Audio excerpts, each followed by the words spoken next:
اس غسل کے بعد اگر آپ کو پتہ چلا کہیں پانی نہیں پہنچا، غور سے سنیے، اگر آپ کو پتہ چلا کسی جگہ پانی نہیں پہنچا تو آپ کو کیا کرنا ہے؟ وہ غسل نہیں سرے سے کرنا ہے نا، لیکن احتیاط یہ ہے کہ دوسرا غسل ارتماسی کیا جائے، دوسرا غسل ارتماسی کرے۔ اور اگر ترتیبی آپ کریں گے پھر اسی حصے کا اعادہ کریں جو چھوٹ گیا ہے اور اس کے آگے والا، جیسے میں نے ابھی کہا پہلا کیا تیسرے پر آ گئی، یا پہلا کیا دوسرا بھی کیا، کہیں کوئی چیز رہ گئی تو جہاں پورا ہو گیا ہے وہاں سے آگے چلیے، باقی کیجیے ترتیب میں، تو غسل پورا ہو جائے گا۔ ٹھیک ہے، اوکے۔ اب شرائط پر آ جاتے ہیں۔ شرائط غسل، شرائط میں کیا ہے؟ شرائط غسل میں وہی چیزیں ہیں جو وضو میں ہیں۔ گیلے جسم پر غسل کر سکتے ہیں؟ ہاں، کوئی پرواہ نہیں، آپ غسل کرنے سے پہلے اپنے بدن کو گیلا کر سکتے ہیں، صابن مل سکتے ہیں، سب کچھ کر سکتے ہیں، اور سب کچھ کرنے کے بعد غسل کی نیت سے یہ 3 چیزیں کریں تو غسل ہو گیا، کوئی پرابلم نہیں ہے۔ اچھا جی، شرائط غسل میں وہی ہیں جو وضو میں ہیں۔ کون سے والے شرائط؟ پانی کا پاک ہونا، پانی کا مطلق ہونا، پانی کا مباح ہونا، پانی کے برتن کا مباح ہونا، وغیرہ وغیرہ، سب کے سب۔ صرف 2 چیزوں میں فرق ہے، اور وہ فرق یہ ہے آپ پانی اوپر سے نیچے مت ڈالے، کوئی پرواہ نہیں، نیچے سے اوپر ڈالیے، غسل ہو جائے گا۔ یعنی اس میں اوپر سے نیچے پانی ڈالنے کی شرط نہیں ہے، اس میں آپ اپنے ہاتھوں کو یوں رکھے ادھر سے پانی ڈال سکتے ہیں، اور یہاں سے نیچے آئے گا اور یہاں سے ادھر سے شروع ہو جائے گا، غسل صحیح ہے۔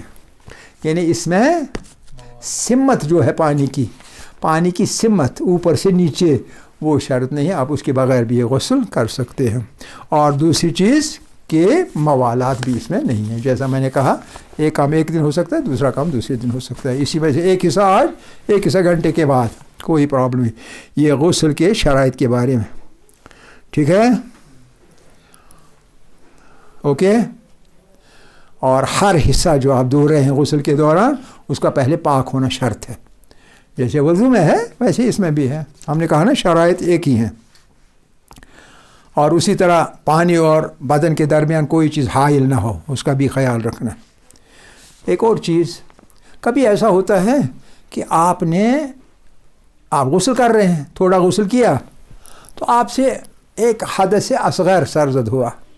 حدث اصغر کیا ہوتا ہے؟ حدث اصغر ہوتا ہے پیشاب کرنا،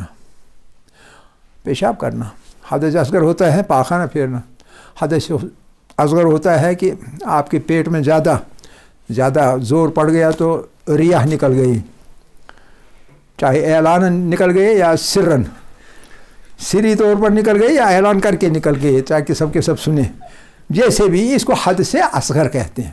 اس کو کیا کہتے ہیں؟ حدث اصغر۔ حدث اکبر کیا ہے؟ اگر یہ حدث اصغر ہے تو حدث اکبر کیا ہے؟ حدث اکبر ہے مثال کے طور پر جنابت جس چیز سے ہوتی ہے وہ حدث اکبر۔ اچھا، تو اب یہ حدث اصغر ہو گیا، اکبر کی ہم بات نہیں کریں، اصغر کی بات کریں۔ تو آپ نے نصف غسل کیا، عام طور پر کیا ہوتا ہے بے خبری کی وجہ سے آپ نئے سرے سے شروع کرتے ہیں سارے کا سارا غسل، اور اس طرح پانی کا اسراف کرتے ہیں اور گناہوں میں ڈوب جاتے ہیں۔ ایسا نہیں کرنا ہے، آپ کا غسل جو باقی بچا وہ کرنا ہے، غسل صحیح ہے۔ صرف ایک فرق ہے، اور یہ فرق ہے کہ غسل جنابت کے بعد نماز کے لیے وضو کرنے کی ضرورت نہیں۔ اگر آپ نے غسل جنابت کیا وضو کرنے کی ضرورت نہیں، صرف اگر غسل کرنے کے بعد آپ کا وضو ٹوٹا تب وضو کرنے کی ضرورت ہے، ٹھیک ہے کہ نہیں؟ لیکن اگر یہ صورت پیش آئی کہ غسل کے دوران حدث اصغر آپ سے سرزد ہوا، اس صورت میں غسل صحیح ہے، غسل پورا کیجئے، غسل صحیح ہے، لیکن بعد میں نماز کے لیے وضو کرنا پڑے گا، اتنا ہی فرق ہے۔ ورنہ وہ آپ کو وضو کی بھی نماز پڑھنے کے لیے ضرورت نہیں تھی، لیکن چونکہ حدث اصغر بیچ میں سرزد ہوا، غسل صحیح مگر نماز نہیں پڑھ سکتے ہیں تب تک جب تک نہ آپ پہلے نماز کی